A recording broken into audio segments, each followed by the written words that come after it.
궁녀 출신으로 왕의 총애를 받아 왕비의 자리에까지 올랐지만 결국 사약을 받고 비극적으로 생을 마감한 여인. 바로 장희빈입니다. 그녀는 과연 악녀였을까요? 아니면 시대의 희생양이었을까요? 지금부터 300년 전 조선 궁궐에서 벌어진 권력과 사랑, 질투와 복수의 이야기 속으로 들어가 보겠습니다. 장희빈의 본명은 장옥정입니다. 1659년경 역관 출신 장영의 딸로 태어났죠. 당시 역관은 중인 계급으로 양반은 아니었지만 경제적으로는 여유가 있었습니다. 하지만 신분 상승에는 한계가 있었죠.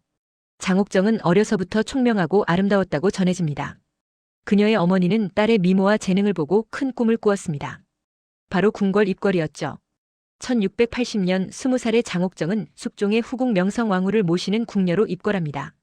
이것이 그녀 인생의 터닝포인트였습니다. 당시 숙종은 19세의 젊은 왕이었습니다. 정비 2년 왕후가 있었지만 아직 자식이 없어 고민하던 시기였죠. 장옥정은 궁녀로 일하면서 왕의 눈에 띄게 됩니다. 뛰어난 미모는 물론이고 시를 짓고 검은고를 타는 등 재에도 출중했습니다. 숙종은 점점 장옥정에게 빠져들었습니다. 그녀의 지적인 대화, 세심한 배려, 그리고 무엇보다 자신을 이해해주는 듯한 모습에 마음을 빼앗긴 것이죠. 1686년 장옥정은 수건에 책봉됩니다. 궁녀에서 후궁이 된 것입니다. 이제 그녀를 희빈장씨라고 부르기 시작했죠. 하지만 문제가 있었습니다. 바로 정비 2년 왕후의 존재였죠. 2년 왕후 민씨는 명문가 출신의 단아하고 어진 왕비였습니다. 하지만 10년이 넘도록 자식을 낳지 못했고 이는 왕실의 큰 고민거리였습니다. 반면 장희빈은 1688년 왕자를 출산합니다. 훗날의 경종이죠. 이것이 모든 것을 바꾸어 놓았습니다.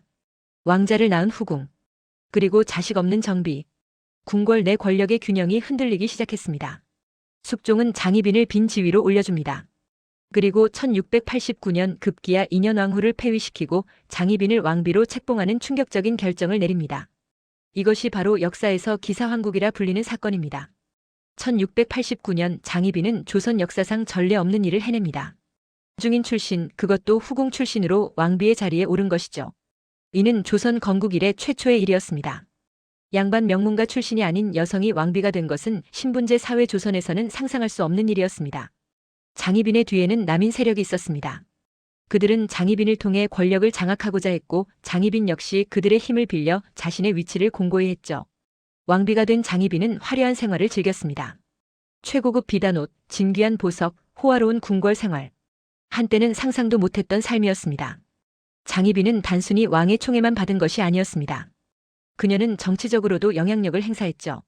아들 원자 경종을 왕세자로 책봉하는 일에 온 힘을 쏟았습니다. 세자가 되어야만 훗날 왕이 될 수 있고 자신의 위치도 안전할 수 있었으니까요. 남인 세력과 손잡고 서인 세력을 견제했습니다. 2년 왕후를 지지하는 세력들을 궁에서 몰아냈죠. 하지만 권력은 영원하지 않습니다. 장희빈의 전성기는 생각보다 짧았습니다. 1694년 갑술한국이 일어납니다. 숙종의 마음이 변한 것이죠. 왜 숙종의 마음이 변했을까요? 여러 이유가 있습니다. 첫째, 장희빈의 질투와 횡포가 심해졌습니다. 왕의 총애를 독차지하려는 그녀의 모습이 숙종을 지치게 했죠. 둘째, 남인 세력의 전횡에 대한 반발이 컸습니다. 장희빈을 등에 업은 남인들이 너무 많은 권력을 휘둘렀습니다. 셋째, 그리고 가장 중요한 것은 숙종이 2년 왕후를 그리워하기 시작했다는 점입니다. 단아하고 덕망 있던 민씨를 폐위시킨 것을 후회하기 시작한 것이죠. 1694년 숙종은 또다시 충격적인 결정을 내립니다. 장희빈을 폐위하고 2년 왕후를 복위시킨 것입니다.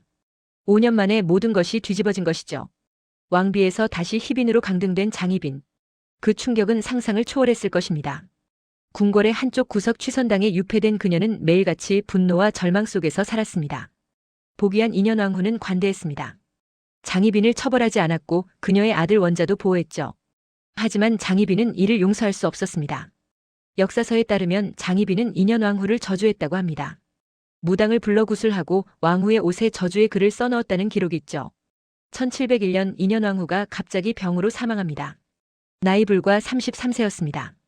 2년 왕후의 죽음 이후 장희빈을 향한 의심의 눈초리가 쏟아졌습니다. 조사 결과 장희빈이 저주를 했다는 증거들이 나왔습니다. 그녀가 보관하던 인형, 주술에 쓰인 물건들이 발견된 것이죠. 신하들은 들끓었습니다. 왕비를 저주한 역적을 처벌하라. 상소가 빗발쳤습니다. 숙종은 고민에 빠졌습니다. 장희빈은 한때 자신이 사랑했던 여인이었고 무엇보다 세자 경종의 어머니였습니다. 하지만 신하들의 압박은 거셌습니다. 그리고 숙종 자신도 장희빈에 대한 실망과 분노가 컸죠. 1701년 10월 10일 숙종은 장희빈에게 사약을 내립니다. 장희빈은 취선당에서 마지막 순간을 맞이했습니다. 사약을 받기 전 그녀는 무슨 생각을 했을까요? 한때 궁녀였던 자신이 왕비의 자리에까지 올랐던 영광. 그리고 나락으로 떨어진 현실. 역사서는 그녀가 내가 무슨 죄를 지었는가라고 울부짖었다고 기록하고 있습니다. 42세의 나이로 그녀는 생을 마감했습니다. 장희빈의 죽음 이후에도 그녀를 둘러싼 이야기는 끝나지 않았습니다. 아들 경종은 1720년 왕위에 올랐지만 건강이 좋지 않았고 재위 4년 만에 사망합니다. 일각에서는 이복 동생 연인군 훗날의 영조에게 독살당했다는 설도 있지만 확실한 증거는 없습니다.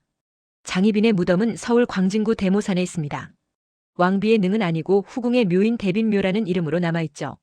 그렇다면 장희빈은 과연 어떤 사람이었을까요? 전통적으로 장희빈은 악녀로 그려졌습니다.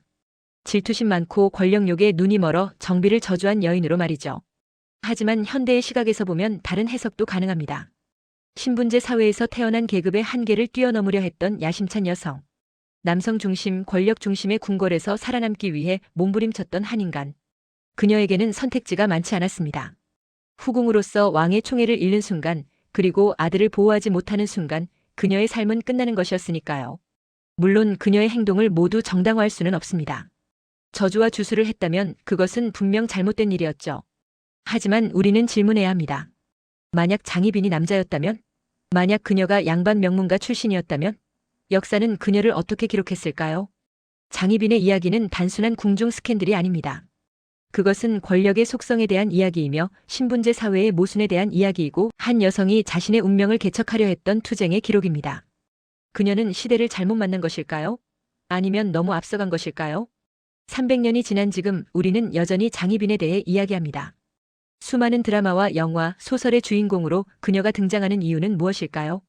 아마도 그녀의 이야기가 보편적인 인간의 욕망과 한계, 그리고 비극을 담고 있기 때문일 것입니다. 여러분은 장희빈을 어떻게 생각하시나요? 악녀인가요? 아니면 시대의 희생양인가요? 댓글로 여러분의 생각을 들려주세요. 오늘 영상이 흥미로우셨다면 구독과 좋아요, 알림 설정 부탁드립니다. 다음 시간에는 또 다른 흥미로운 역사 이야기로 찾아뵙겠습니다. 감사합니다.